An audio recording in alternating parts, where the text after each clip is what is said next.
Hello and welcome to the Hero Coaching Podcast with me, your host Mark Corner, empowering you to be the best possible version of yourself.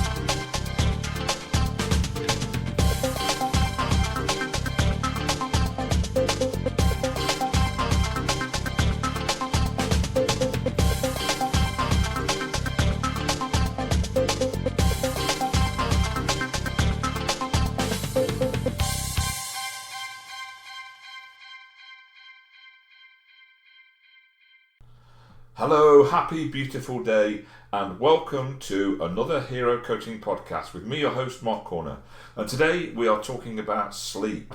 Yes, this is a really big topic, and I think it's not one that's really covered a lot these days, well, in my opinion anyway.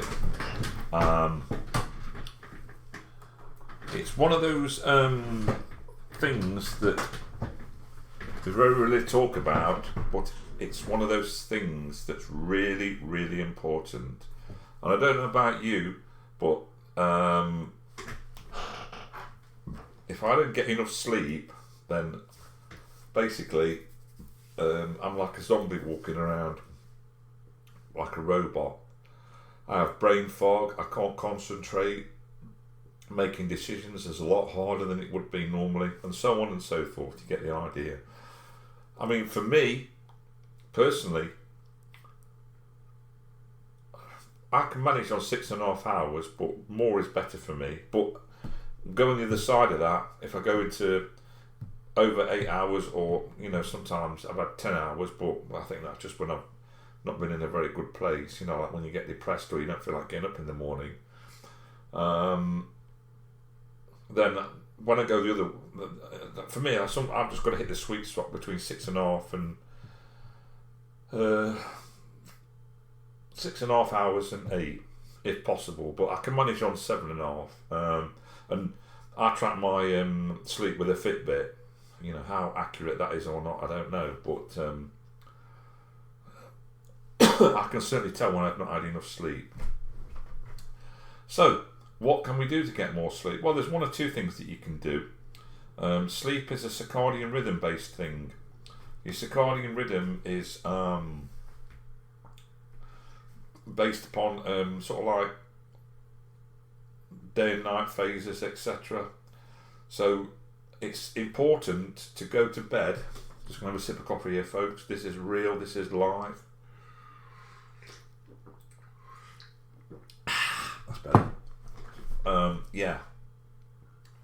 Sleep habits are really important, because otherwise your circadian rhythm gets out of phase. I mean, 10 minutes here, 20 minutes there, or I don't know whether you can manage with half an hour. I mean, my sleep schedule is a bit erratic, but one thing you mustn't do, even if you are working, which I'm not,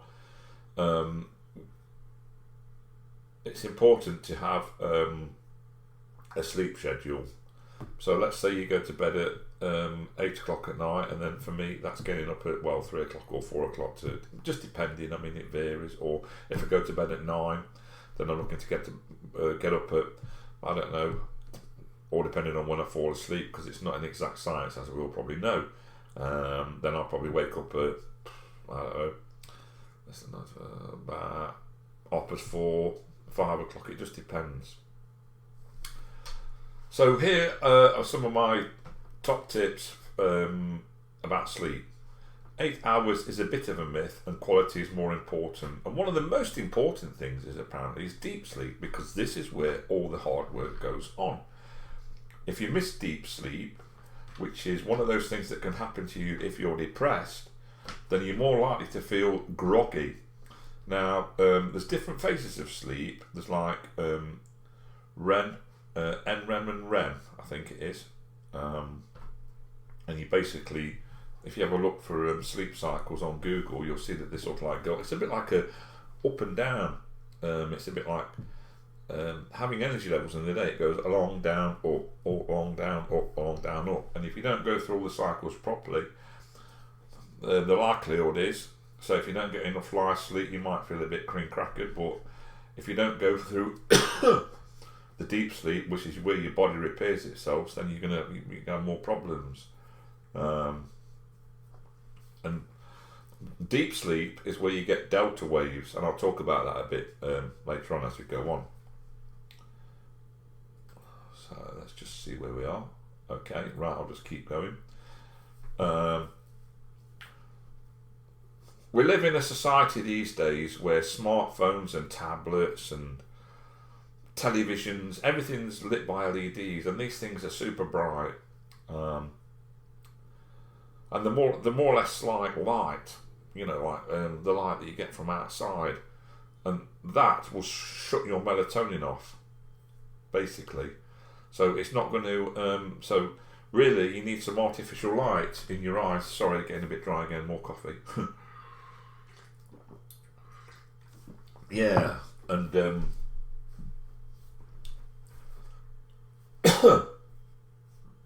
I mean, perhaps when we were cavemen years ago, we would go outside, come out our cave, get some light in our eyes, and then we might go back in our cave, and then we might go out and do some hunter gathering to get some food, get some berries, get some nuts, whatever we could find. And years ago, I think it might have been in Victorian times, we used to get probably about, I don't know, 10 hours before the Industrial Revolution. We used to have 10 hours before the Industrial Revolution came along. So, you know, there's a big difference there. I mean, apparently more people are having problems getting sleep because we're just, you know, the internet is never off. It's on 24 hours a day. You wake up in the night sometimes, like I do, and think, oh, I'll just check my Instagram. Oh, I wonder what's going off on Facebook. And then before you know it, you're back in the, you know, in the fast lane again. You know, we're not switched off, basically. We're not switched off. We're more indoors. We're more disconnected.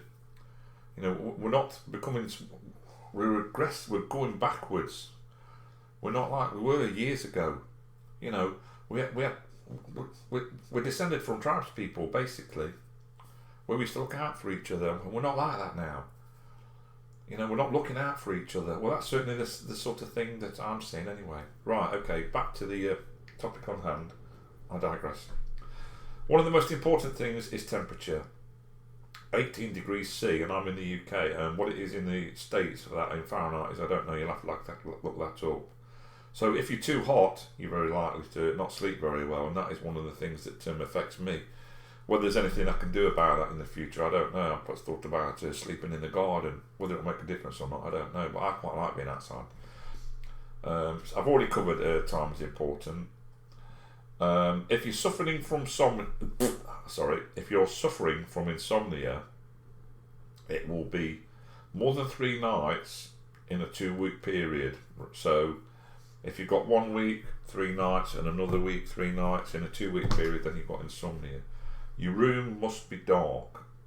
As dark, I mean, you can put up blackout curtains, whatever you want, and it's got to be well ventilated. If you're stressed out, your levels of melatonin will go down. Yeah, so you're not going to sleep.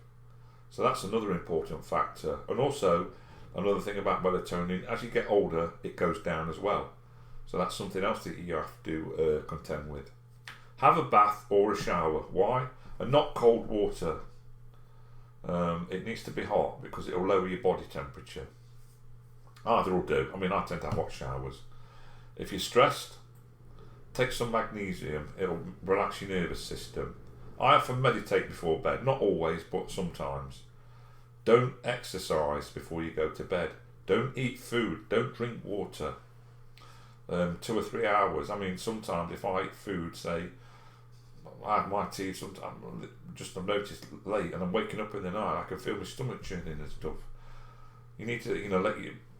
5 o'clock really is an ideal time for me, and apparently it's best not to drink any water about 4 hours before you go into bed. I mean, you can take melatonin supplements. Turn off all distractions. Wind down. I mean, sometimes what I do, I've got like an LED projector, and it projects like a water effect onto the sky. Onto the sky. I've got a roof. Onto the sky. What are you like? Yeah. And it can play nature sounds, or I can put a micro SD card in it, and it's got music on it, and that sometimes put that on. Or also, Another thing that I tend to do is I've got an aroma diffuser, which is an ultrasonic thing that's got water in it, and it must oscillate the water somehow, and it gives off steam and it gives off moisture. Sorry, another cup of coffee slip, folks. Getting a bit dry. And it infuses the air with lavender, and lavender is one of those things that's supposed to help you relax and make sleep. Sleep affects mental health. What Matthew Walker has found out, who is a professor of sleep in America, I'm not exactly sure which university it is, he says they cannot find any evidence of any mental disorder in people who have good sleep. Whereas the other side of the spectrum is, if you've got poor sleep habits, then you're more likely to have mental health problems. That's a big thing, really. You know, because he's more or less saying if your sleep's okay, then you're less likely to have mental health problems. I mean, if you've got them, it's probably going to make them worse anyway. If you get less sleep, you'll make wrong food choices and crave carbs, and it'll make you want to eat more as well. You'll make poor decisions as well. So, I'm going to wrap it up now because we're up at, I've come down to 10 minutes, but I hope you've enjoyed this anyway. I mean, it's only a short podcast. Hopefully, and what I have tended to do in the past when it's been really hot, I